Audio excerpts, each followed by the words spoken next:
அபுதாபியில் பிரியாணி. ஆமாங்க, ரூம்மேட்டோட அண்ணா ஃபஸ்ட்டு ரூம்மேட்டாக தான் இருந்தார். அதுக்கப்புறம் போக போக ஒரு அண்ணனாக மாறிட்டார். சடன்லி வந்துட்டு வேறு இடத்துக்கு ஷிஃப்ட் பண்ணிட்டாங்க. 2 வீக்ஸ் கழித்து மெசேஜ் பண்ணுறாரு, அண்ணனுக்கு நாளைக்கு லீவு தான், நான் ரூமுக்கு வரேன், நம்ம பிரியாணி செய்யலாம் ஓகேவா அப்படின்னு சொன்னார். ஓகேண்ணா அப்படின்னு சொல்லிட்டோம். வந்தோடனே அண்ணனும் வந்துட்டார்.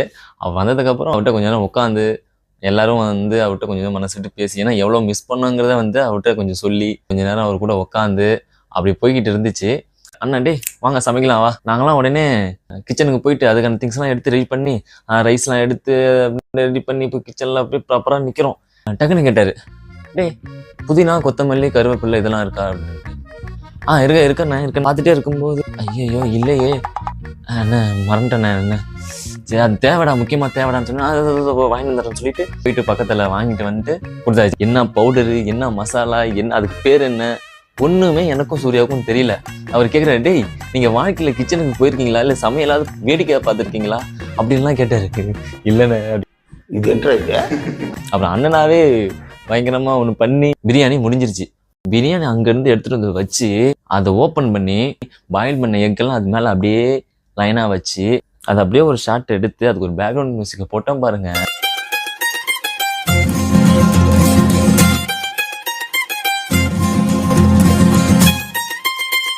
ஐஸ் வைக்கிறதுக்கெல்லாம் கிடையாது, நிஜமாலுமே நல்லா சூப்பராக பண்ணுவார், செம்ம ஃபாஸ்ட்டாக பண்ணுவார். இப்படிங்கிறதுக்குள்ளே முடிச்சுட்டு கிச்சனில் எல்லாம் என்னென்ன பண்ணணுமோ ஆனால் டக்கு டக்கு டக்கு டக்குன்னு பண்ணிட்டு வந்துடுவார். எப்படி என்னன்னு கேட்டால் அதெல்லாம் அப்படிதான்ப்பா அப்படின்னு சொல்லி சமைச்சிட்டதுக்கப்புறம் அவரே பரிமாறி அந்த சாப்பாடு சாப்பிட்டோம் பாருங்க. அது அபுதாபி பிரியாணி இல்லைடா, ஃபைசல் பிரியாணிடா அப்படிங்கிற மாதிரி இருந்துச்சு. ஃபைசல்னா அண்ணனோட நேம் தான் ஃபைசல். அதுக்கப்புறம் எல்லாரும் ரொம்ப சந்தோஷமாக சாப்பிட்டு ஒன்றா சேர்ந்து நல்லா பேசி சிரித்து, இதோட கிடையாது, நம்ம எல்லாம் இப்போ வெளியில் பார்க்க போகிறோம், நடந்து போகிறோம் அப்படின்னு சொல்லிட்டாரு. ஓகேண்ணே நானும் சொல்லிட்டேன்.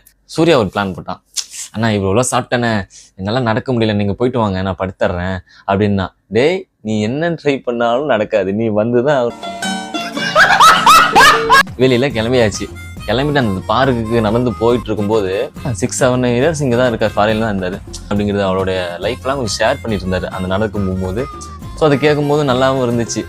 அவர் சொல்கிறது அவருடைய எக்ஸ்பீரியன்ஸ்லாம் கேட்டுகிட்டே அப்படியே அந்த ஸ்ட்ரீட்டில் நடந்து போய்கிட்டு இருந்தோம்.